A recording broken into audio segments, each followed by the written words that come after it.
வணக்கம் மக்களே. இன்றைக்கு நம்ம கம்பராமாயணத்தில் உள்ள அனுமன் பாடுகின்ற ராமருடைய ஸ்துதியை பற்றி பார்ப்போம். இது கிட்கிந்தா காண்டத்தில் வருது. சிச்சுவேஷன் என்னென்னா, ராமரும் லக்ஷ்மணனும் சீதையை தேடிக்கிட்டே அப்படியே அந்த கிஷ்கிந்தாக்குள்ளே வர்றாங்க, அந்த வனத்துக்குள்ளே. அங்கே தான் சுக்ரீவன் ஒளிஞ்சிட்ருக்கான், வாலிக்கிட்ட பயந்துக்கிட்டு. சுக்ரீவனோட மந்திரி அனுமான் ரெண்டு பேரையும் பார்த்துறாரு. ரெண்டு பேரையும் பார்த்த உடனே அனுமனுக்கு டவுட் வந்துடுது, யார் இவங்க அப்படின்ட்டு. ஏன்னா அவங்களோட தோற்றமே ரொம்ப வித்தியாசமாக இருக்குது. ரெண்டு பேர்ட்டையும் வில்லு இருக்குது, ஆனால் மர உரி உடுத்தி தவம் பண்ணுகிறவங்க மாதிரி வர்றாங்க, ஆனால் கையில் வில்லு இருக்குது. ஸோ அனுமாருக்கு ஒரு டவுட் வந்துடுது, இவங்களை என்னன்னு தெரிஞ்சுக்கணும். ஏன்னா ஒரு அமைச்சர், அதை அப்படியே சும்மா அவர் யாரோ போகிறாங்கன்ட்டு விட்டுட்டு போயிட முடியாது. அதனால் அவர் வந்து இவங்கள்ட்ட விசாரிக்கிறாரு. அவர் ஒரு பண்டிதர் வேஷத்தை எடுத்துக்கிட்டு, அனுமர் நினைத்த வேஷத்தை எடுத்துக்கலாம். ஏன்னா அவர் வந்து காமரூபின் அப்படின்னு சொல்கிறார் வால்மீகி. அதாவது நினைத்த உருவத்தை எடுத்துக்கொள்ளக்கூடிய அந்த ஒரு வல்லமை அவர்களுக்கு இருக்கிறது. அதனால் அனுமர் ஒரு பண்டிதர் வேஷத்தை எடுத்துக்கிட்டு இவங்கள்ட்ட வந்து சுத்த சமஸ்கிருதத்தில் கேட்குறாரு, யார் நீங்கள் என்ன அப்படின்ட்டு. அனுமர் பேசுகிறத பார்த்தோன்னே ராமருக்கு டவுட் வந்துடுது. ஏன்னா இந்த பண்டிதர் வந்து பயங்கரமான ஒரு வித்வானாக இருக்கார். அவர் பேசுகிற சமஸ்கிருதம் வந்து அப்படியே அக்ஷர சுத்தமாக இருக்குது. அப்படியே அப்படிப்பட்ட பண்டிதருக்கு காட்டுக்குள்ளே என்ன வேலை அப்படின்ட்டு ராமருக்கு டவுட் ஆயிடுது. ஸோ இப்படி இந்த மாதிரி மாறி மாறி டவுட் வந்து ரெண்டு பேரும் பேசி பரஸ்பரம் பேசிக்கிறாங்க, என்னன்ட்டு தெரிஞ்சுக்கிறாங்க. தெரிஞ்சுக்கிட்ட உடனே அனுமாருக்கு ஃபுல்லாக ஒரு நம்பிக்கை வந்துடுது. இந்த ரெண்டு பேரை வச்சுக்கிட்டு சுக்ரீவனுக்கு நம்ம நன்மை செய்யலாம், சுக்ரீவனோட பிரச்சனையை சால்வ் பண்ணிடலாம் அப்படின்ட்டு அனுமாருக்கு ஒரு நம்பிக்கை வந்துடுது. அந்த நம்பிக்கை வந்த உடனே அவருக்கு தெரிஞ்சிருது, இவங்க ரெண்டு பேரும் வந்து பரபிரம்மத்தோட சுரூபம் தான், கடவுளே தான் இப்படி வந்து ஒரு மனித எடுத்துகிட்டு வந்து இங்கே இப்படி காட்டில் சுற்றிட்டு இருக்காங்கன்னு அவர் அனுமாருக்கு தெரிஞ்சிருது. அந்தளவு அவர் ஷார்ப்பு புத்தி. ஸோ ரெண்டு பேரும் இருக்க சொல்லிவிட்டு நீங்கள் அப்படியே வந்தீங்கன்னா சுக்ரீவன் பயந்துருவான். அவன் ஏற்கனவே பயந்து தான் ஒளிஞ்சிட்டு இருக்கான். நான் ஃபஸ்ட்டு அவன்கிட்ட போயிட்டு எல்லாத்தையும் உங்களை பற்றி சொல்லிவிட்டு அவனை கூட்டிகிட்டு வரேன் அப்படின்ட்டு போய் சுக்ரீவன்கிட்ட சொல்கிறாரு உங்களை ராமருடைய பெருமைகளை. அதுதான் ராமன் ஸ்துதி அப்படிங்கிற ஒரு 10-11 பாட்டு. அதை மட்டும் தனியாக எடுத்து இன்றைக்கி பார்ப்போம்.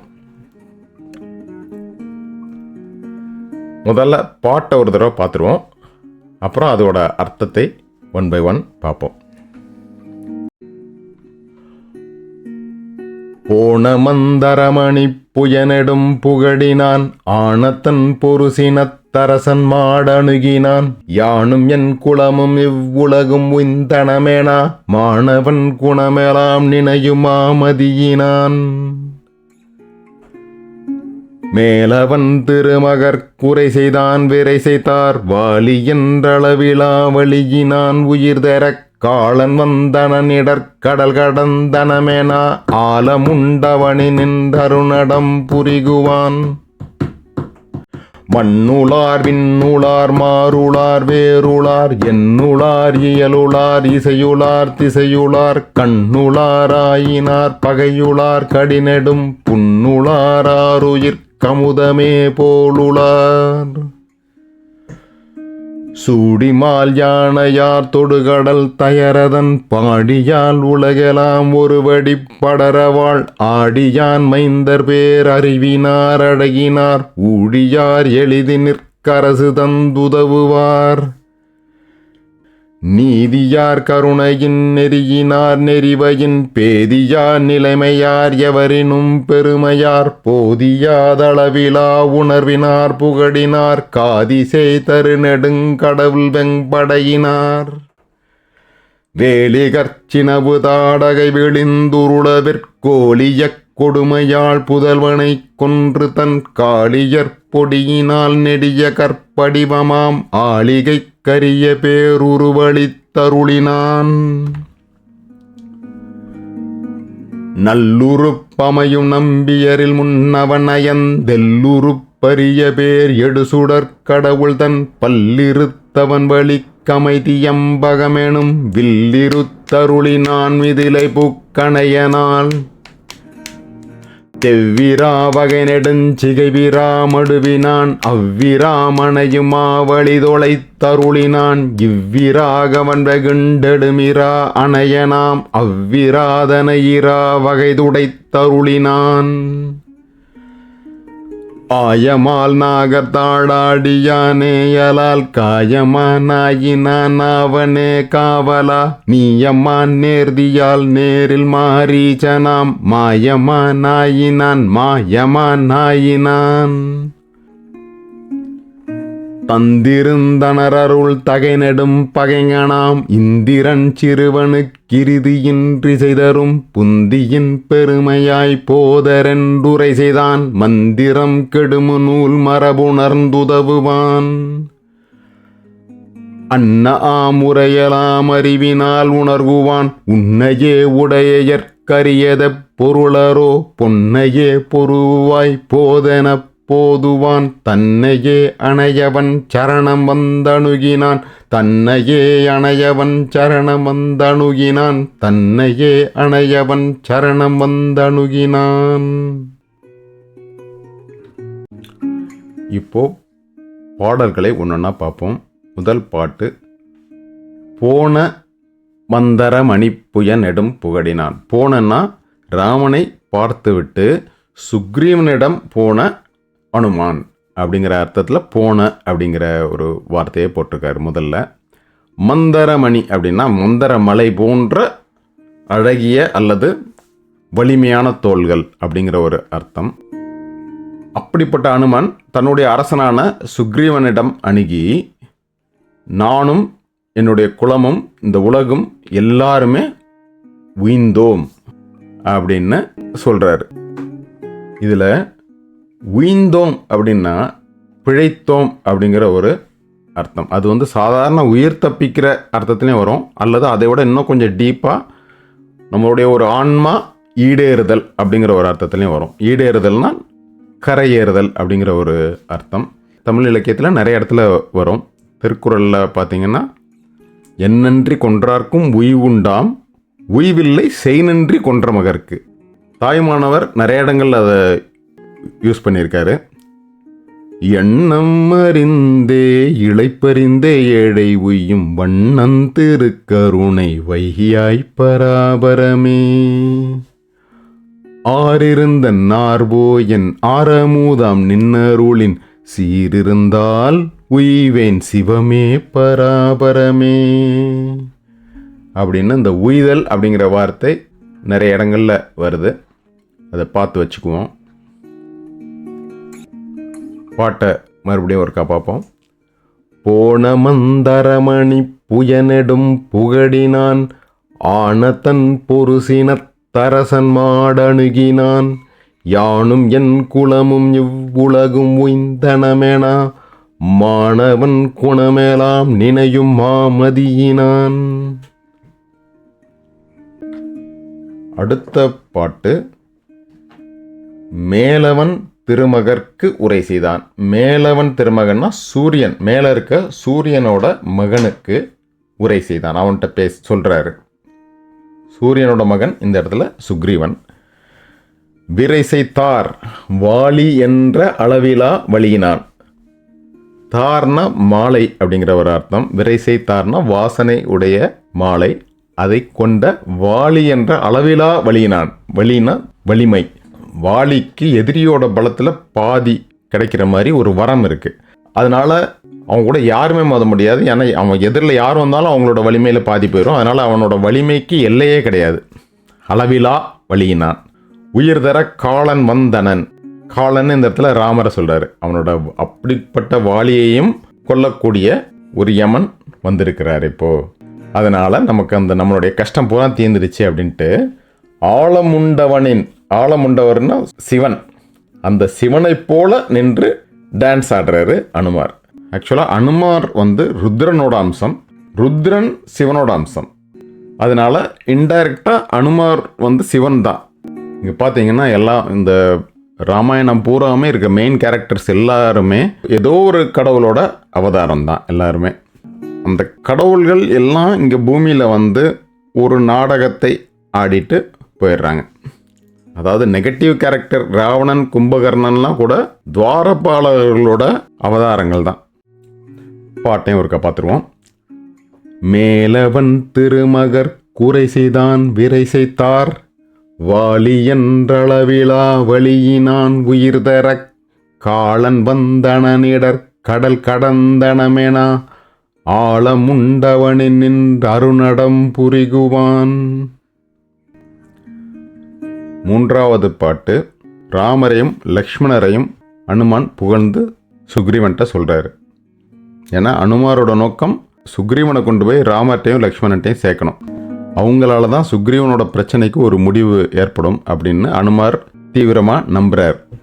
இந்த பாட்டில் என்ன சொல்லாருன்னா, மண்ணில் இருக்கிறவங்க, விண்ணில் இருக்கிறவங்க, மற்ற வேறு வேறு உலகங்களில் இருக்கிறவங்க எல்லாரும் இந்த கடவுளை தான் நினைத்து கொண்டிருக்கிறார்கள். அதாவது ராமரையும் லக்ஷ்மணரையும் தனியாக மனிதனாக பார்க்காம அவர்களை பரம்பொருளோட ரூபமாக பார்த்து, எந்த உலகத்தில் இருந்தாலும் மக்கள் இந்த பரம்பொருளை தான் கும்பிட்றாங்க அப்படிங்கிற ஒரு அர்த்தத்தில் இந்த பாட்டை அனுமான் பாடுறாரு. மண்ணுளார் விண்ணுளார் மாருளார் வேருளார், எண்ணுளார் இயலுளார் இசையுளார் திசையுளார், இப்படி எல்லாரையும் சொல்லிட்டு, கண்ணுளார் ஆயினார் பகையுளார் கடிநெடும், புண்ணுளார் ஆருயிர் கமுதமே போலுளார்.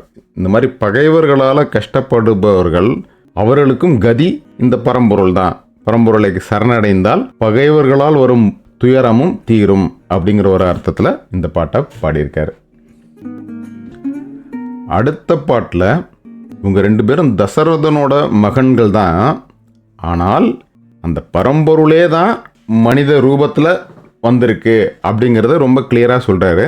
அப்புறம் சுக்ரீவனுக்கு இப்போ இம்மீடியட்டாக என்ன தேவை, அவனுக்கு அவனுடைய அரசு திரும்ப கிடைக்கணும், அதுதான். அதையும் கிளியராக சொல்லிடுறாரு. அவருடைய நட்பை ஏற்றுக்கொண்டால் கண்டிப்பாக அவனுடைய அரசை அவர்கள் மீட்டு தருவார்கள் அப்படின்னு கிளியராக சொல்கிறாரு. ஏன்னா மக்கள் என்னதான் கடவுளாகவே இருந்தாலும் அந்த கடவுளால் நமக்கு என்ன நன்மை அப்படின்னு தான் மக்கள் பார்ப்பாங்க. அதனால் அந்த நன்மையை கிளியராக எடுத்து சொல்லிடுறாரு, இதெல்லாம் உனக்கு கிடைக்கும் அப்படின்ட்டு. சூடிமால் யானையார் தொடுகடல் தயரதன், பாடியால் உலகெல்லாம் ஒருவடி படரவாள், ஆழியான், ஆடினா சக்கரம், அதாவது அரசர்களுக்கு எல்லாருக்குமே ஒரு சக்கரம் இருக்கும். அசோகர் வச்சிருந்த சக்கரத்தை தான் இப்போ நம்ம அசோக சக்கரமாக நம்மளுடைய அரசாங்கத்தின் சின்னமாக இப்போ வச்சுருக்கோம். அந்த சக்கரம் உடைய தசரதனோட மைந்தர் அப்படின்னு சொல்கிறார். ஆடியான் மைந்தர். ஆடியான் மைந்தர் பேர் அறிவினார் அடகினார், ஊழியார், ஊழினா பிரளயம், ஊழியார்னா அந்த பிரளயத்தையும் கடந்து நிற்கக்கூடிய பரம்பொருள். ஊழியார் எளிதில் நிற்கரசு தந்து உதவுவார், உனக்கு அந்த அரசாங்கத்தை மீட்டு தந்து உதவுவார்கள். உனக்கு அரசாங்கத்தை மீட்டு தந்து உதவுவார்கள்னு சொல்லிட்டாரு போன பாட்டில். இப்போ அடுத்த பாட்டில் எப்படி அதை அவர்கள் மீட்டு தர முடியும் அப்படிங்கிறதுக்கும் அதுக்கும் ஒரு வழியை சொல்கிறார். எப்படின்னா, காதி செய், காதியோடைய மகனாகிய விஸ்வாமித்திரர் தந்த கடவுள் வெம்படையினார், அதாவது தெய்வீக படைகள், தெய்வீகமான அஸ்திரங்கள் எல்லாம் இவங்கள்ட்ட இருக்குது, அதனால் பயப்படாத, உன்னோட அரசாங்கத்தை அவர்கள் மீட்டு கொடுப்பார்கள் அப்படின்னு இந்த பாட்டில் ஒரு உத்தரவாதம் கொடுக்குறாரு. இன்னொரு அஷூரன்ஸ் கொடுக்குறாரு. என்னென்னா, இந்த நெறி, அதாவது நீதியிலேருந்து பேதியா நிலைமையார், அந்த நீதியிலேருந்து மாறாத தன்மை உடையவர்கள். அதனால் உனக்கு ஒரு வாக்கு கொடுத்துட்டார்கள்னா, வாலி செஞ்சது தப்பு அப்படின்னு புரிஞ்சுக்கிட்டு உனக்கு வாக்கு கொடுத்தாங்கன்னா அதுலேருந்து மாற மாட்டாங்க. நீ பயப்படாமல் நீ அவங்களோட போய் சேர்ந்துக்கலாம். நீதியார் கருணையின் நெறியினார் நெறிவையின், பேதியா நிலைமையார் எவரெனும் பெருமையார், போதியா தளவிழா உணர்வினார் புகழினார், காதிசை தருநெடுங் கடவுள் வெம் படையினார். அடுத்த பாட்டிலையும் ராமருடைய பெருமைகளை சொல்கிறாரு. 2 விஷயங்களை சொல்கிறாரு. ஒன்று, தாடகையே கொன்றது. அதே மாதிரி வெறும் சும்மா சண்டை போடுறது மட்டும் இல்லை, அவருடைய தெய்வீகமான அந்த சக்தி எப்படின்னா, ரொம்ப நாள் கல்லாக கிடந்த அகலிகைக்கு தன்னுடைய கால் தூசியை வச்சுக்கிட்டே இந்த உருவத்தை திரும்ப கொடுத்தவர் ராமன். கால் பொடி, பொடினா தூசி. வேல் இகல், வேல்னா தெரியும் சூலாயுதம், இகல்னா ஒரு வெறுப்பு அல்லது சினம் அப்படிங்கிற ஒரு அர்த்தம். அதை நம்ம திருக்குறள்லையும் பார்க்கலாம். பகல் வெல்லும் கூகையை காக்கை, கூகைனா கோட்டான் அல்லது ஆந்தை. அதுக்கு காக்கையை விட பலம் ஜாஸ்தி. ஆனால் அந்த கூகைக்கு பகலில் கண் தெரியாதுங்கிறதுனால அந்த சமயத்தை பகலில் காக்கை போய் அந்த கூகையை வென்று விடலாம். அதே மாதிரி இகல் வெல்லும் வேந்தருக்கு, தன்னுடைய பகைவர்களை வெல்லக்கூடிய அல்லது வெல்ல விரும்பும் வேந்தர்களுக்கு வேண்டும் பொழுது, அதாவது நல்ல ஒரு சமயம் வேண்டும். இந்த இடத்துல இகல் அப்படிங்கிறது பகைவர்கள் அல்லது பகை அப்படிங்கிற அர்த்தத்தில் சொல்கிறாரு. அந்த வார்த்தையும் பார்த்து வச்சுக்குவோம். வேலிகர் சினவு தாடகை விழிந்து உருளவில் கோழி அக்கொடுமையால் புதல்வனை கொன்று, தாடகை மட்டும் இல்லை அவருடைய மகனான சுபாகுவையும் கொன்றுட்டார். இன்னொரு மகன் மாரீச்சன், அவன் தப்பி ஓடுறதுல ஸ்பெஷலிஸ்ட்டு. அந்த சமயத்தில் அவன் தப்பிச்சு ஓடிடுவான். திரும்ப மானா வந்து மாட்டுவான். அது பின்னால் நடக்கும். கோழிய கொடுமையால் புதல்வனை கொன்று தன் காளியர் பொடியினால் நெடியகர் படிவமாம் ஆளிகை கரிய பேர் உருவளி தருளினான். இப்படி ராமருடைய அந்த தெய்வீகமான சக்தியையும் சொல்றாரு. அடுத்த பாட்டில் சிவனுடைய வில்லான திரியம்பகம் அப்படிங்கிற அந்த வில்லை மிதிலையில் போய் உடைச்சதையும் சொல்கிறாரு. அது வந்து ஒரு மிகப்பெரிய சம்பவம். ஏன்னா சிவனுடைய வில்லை சாதாரணமாக எடுக்கக்கூட முடியாது. ராமர் அதை போய் ஈஸியாக எடுத்து அதை உடைச்சே விட்டுருவார். அப்படி உடைக்கிறதுக்கு சாதாரண மனிதர்களால் முடியாது, ஒரு தெய்வீக சக்தி இருந்தால் தான் முடியும். அதனால தான் அதை ஸ்பெசிஃபிக்காக அந்த ஒரு நிகழ்ச்சியை சொல்கிறாரு. சிவனை பற்றி சொல்லும்போது எழுசுடர் கடவுள் தன் பல் இருத்தவன். எழுசுடர் கடவுள்னா சூரியன். தக்ஷனோட யாகம் நடக்கும்போது சிவனுக்கு ஒரு அவமரியாதை வரும்போது அவர் ருத்ரனை அனுப்புவார். தன்னுடைய அவதாரமான தன்னுடைய அம்சமான ருத்ரனை அனுப்பிச்சு ருத்ரன் போய் அந்த யாகத்தை நாசம் பண்ணிடுவார். எல்லாத்தையும் அடித்து உடைச்சு. அங்கே இருந்த தேவர்கள் எல்லாருக்குமே அடி விழுந்துடும். அப்படி ஒரு அடி சூரியனோட வாயிலே விழுந்ததுனால சூரியனோட பல்லெல்லாம் கொட்டிடும் அப்படிங்கிறது ஒரு புராணம். அந்த புராண நிகழ்ச்சியை சொல்லி அப்படிப்பட்ட சிவனுடைய திரியம்பகம் அப்படிங்கிற ஒரு வலிமையான அந்த வில்லை உடைத்தவர் இந்த ராமன் அப்படின்னு ராமருடைய பெருமையை கொஞ்சம் தூக்கலா சொல்றாரு. நல்லுரு பமையும் நம்பியரில் முன்னவன் நயந்து எல்லுரு பரிய பேர் எடுசுடர் கடவுள் தன் பல்லிருத்தவன் வழிக்கு அமைத்தியம்பகம் எனும் வில்லிருத்தருளினான் மிதிலைப்புக் கணையனால். இந்த பாட்டை அப்படியே ஃபாலோ பண்ணிட்டு வந்தோன்னா கிட்டத்தட்ட ராமாயணத்திலே பாதி வந்துடும். அடுத்த பாட்டிலையும் ராமனுடைய வலிமையை பற்றி பேசுகிறாரு. அந்த காலத்தில் இருக்கிறதுலே ரொம்ப வலிமையான ஆள்னு பார்த்தீங்கன்னா இன்னொரு ராமன் ஒருத்தர் இருந்தார். அவர் பரசுராமன். அவரும் விஷ்ணுவோட அவதாரம் தான். அவர் அந்த காலகட்டத்தில் அந்த உலகத்திலே மிக வலிமையான ஒரு ஆளாக இருந்தார். அவர் எவ்வளவு வலிமையானவர்னா இந்தியா முழுக்க 7 தடவை ரவுண்ட் அடித்து 7 தடவை கண்ணில் பட்ட சத்திரியர்கள் அத்தனை பேரையும் கொன்று சத்திரியர்களே இல்லாதபடி ஒழிச்சிட்டார். அவர் வர்றாருன்னா எல்லாரும் பெண்களை முன்னால் வச்சுட்டு பின்னால் ஒளிஞ்சுக்குவாங்க. அவர் பெண்களை பார்த்தாருன்னா சரி தொலைங்கிறான்னு விட்டு போயிடுவார். அதனால் பெண்களை முன்னால் வைத்து கொண்டு ஒளிந்திருந்த சத்திரியர்கள் மட்டும்தான் மிச்சம் இருந்தாங்க. அப்படிப்பட்ட ராமன் பரசுராமனை அவருடைய வலிமையை பூராம் தொலைத்து அருளினான் இந்த சீதாராமன்.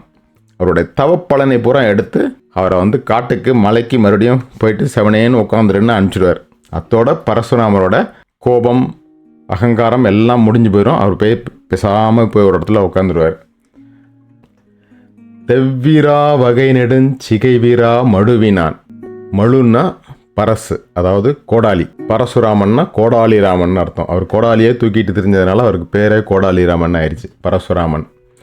தெவ்விரா வகை நெடுஞ்சிகை வீரா மடுவினான் அவ்விராமனையும், அந்த பரசுராமனையும் அவ்விராமனையும் மா வழி தொலை தருளினான் இவ்விராகவன் வெகுண்டெழுமிரா அணையனாம் அவ்விராதனையிரா வகை துடை தருளினான். விராதன் அப்படிங்கிற ஒரு அரக்கனையும் துடைச்சிட்டார். துடைச்சுன்னா கொன்று ஒழித்து விட்டார் அப்படின்னு ராமருடைய பெருமைகளை சொல்றார். அடுத்த பாட்டு முதல்ல ஒரு தடவை ஆடியான் அப்படின்னு சொல்லிட்டார், ஒரு வார்த்தையை சொல்லிட்டு விட்டுட்டாரு. இந்த பாட்டில் திரும்ப சொல்றார் கிளியரா, அந்த ஆடியான் தான் இவர், அந்த விஷ்ணு இல்லாமல் இவர் வேற யாருமே இல்லை அப்படின்னு ரொம்ப கிளியரா சொல்றாரு. சுக்ரீவனுக்கு எந்த விதமான சந்தேகமும் இல்லாமல் அப்படிப்பட்ட விஷ்ணு தான் இங்கே வந்து இப்படி ராமனாக அவதாரம் எடுத்து வந்திருக்காரு. இவர் தான் மாரீசனை கொன்றவர், இவர் தான். அதுபோக பெருமாள் தான் இவர், விஷ்ணு தான் இவர், அதனால் சந்தேகமே வேண்டாம் அப்படின்னு கிளியராக சொல்கிறார். ஆயமால் நாகர்த்தாள் ஆலியான் நேயலால் காயமா நாயினான் நாவனே காவலா நீயம்மான் நேர்தியால் நேரில் மாரீச்சனாம் மாயமான் ஆயினான் மா யமான் ஆயினான். மா யமான்னா அந்த மாயமானான மாரீசனுக்கு மா பெரிய யமன் ஆனவன் இந்த ராமன், மா யமான். அடுத்த பாட்டில் தன்னுடைய உரையை முடிச்சுக்கிறாரு. இந்திரன் சிறுவனுக்கு இறுதி, அதாவது இந்திரனுடைய மகனான வாலிக்கு இறுதி காலம் வந்துவிட்டது, அதனால் கிளம்பு, புந்தியின் பெருமையாய், புந்தினா புத்தி, அப்படிப்பட்ட சிறந்த அறிவுடையவனே கிளம்பு, சீக்கிரம் கிளம்பு அப்படின்னு சொல்கிறாரு அனுமார். அனுமார் யாருன்னா மந்திரம், மந்திரம்னா ஆலோசனைன்னு அர்த்தம். நம்ம சாதாரணமாக மந்திர ஆலோசனை அப்படின்னு சொல்லுவோம், அது ரெண்டுமே ஒரே அர்த்தம்தான். மந்திரம்னாலும் ஆலோசனைனாலும் ரெண்டும் ஒரே அர்த்தம்தான். மந்திரம் கெடும் நூல், அதாவது அந்த ஆலோசனை சொல்லக்கூடிய நீதி நூல்களை உணர்ந்து படித்து ஆலோசனை சொல்லக்கூடிய மந்திரியாக இருக்கக்கூடிய அனுமார், இப்படிலாம் சொல்கிறார். தந்திருந்தனருள் தகைநெடும் பகைஞனாம் இந்திரன் சிறுவனுக்கிருதியின் ரிசைதரும் புந்தியின் பெருமையாய் போதரென் ருரை செய்தான் மந்திரம் கெடுமு நூல் மரபுணர்ந்துதவுவான். இதெல்லாம் கேட்ட உடனே அறிவினால் உணர்குவான். சுக்ரீவனுக்கு வந்து அறிவு ஜாஸ்தி, ஏன்னா அவன் சூரியனுடைய மகன், அதனால் இயற்கையிலே சுக்ரீவனுக்கு அறிவு ஜாஸ்தியாக இருக்கும். அப்படிப்பட்ட சுக்ரீவன் அனுமன்ட்ட சொல்கிறான், உன்னையே உடையற்கு, உன்னையே மந்திரியாக உடைய எனக்கு அரியது எப்பொருள், எதுவுமே அரிய விஷயம் கிடையாது, எதை வேணால் சாதிச்சிடலாம். ஏன்னா நல்ல ஆலோசனை சொல்லக்கூடியவங்க இருந்தாங்கன்னா நமக்கு அதுவே ஒரு மிகப்பெரிய ஒரு பலம், அதுதான் மிகப்பெரிய பலம். பொன்னையே பொருவாய், தங்க மாதிரி, அதாவது பொன் போன்றவன் அப்படின்ட்டு போது ஆனால் கிளம்பு, நம்மளை போய் ராமனை போய் பிடிச்சிக்குவோம். தன்னையே அணையவன் சரணம் வந்து அணுகினான். ராமனை பற்றி சொல்லும்போது தன்னையே அணையவன் அப்படின்னு சொல்கிறாரு. தன்னையே அணையவன்னா தனக்கு உதாரணம் தானே ஆனவன். ராமருக்கு வேற உதாரணம் இப்படிப்பட்டவர் அப்படிப்பட்டவர்னா சொல்லவே முடியாது. ராமருக்கு உதாரணம் ராமர் தான், அதாவது கடவுளுக்கு நிகர் கடவுள் தான், வேற யாருமே சொல்லவே முடியாது. அதைத்தான் இந்த பாட்டில் சொல்கிறார் கம்பர். இப்படி தனக்கு நிகர் தானே ஆனவன் அப்படிங்கிற அர்த்தம் நம்ம சாதாரணமாக நம்ம பேச்சு வழக்கிலே உண்டு, நம்ம சினிமா பாட்டில் கூட உண்டு. நீயே உனக்கு என்றும் நிகரானவன் அப்படின்லாம் பாட்டெல்லாம் இருக்குது. திருக்குறளில் பார்த்தீங்கன்னா தனக்கு உவமை இல்லாதான் தாழ் சேர்ந்தார் அப்படிங்கிறாரு. தனக்கு உவமையே இல்லாதவன், அந்த மேட்டரை தான் இங்கே கம்பர் சொல்கிறாரு. அன்ன ஆம் உரையலாம் அறிவினால் உணர்குவான் உன்னையே உடையற்கரியத பொருளரோ பொன்னையே பொருவாய் போதன போதுவான் தன்னையே அணையவன் சரணம் வந்தணுகினான். எல்லாமே நல்ல பாட்டு, நல்லா பாடுங்க. எந்த பாட்டையுமே ஒரு 100 தடவை 1000 தடவை கேட்கிறத விட ஒரு தடவை பாடுவது சிறந்தது. அதனால் நல்லா பாடுங்க, வாய் விட்டு பாடுங்க. மீண்டும் சந்திப்போம். நன்றி.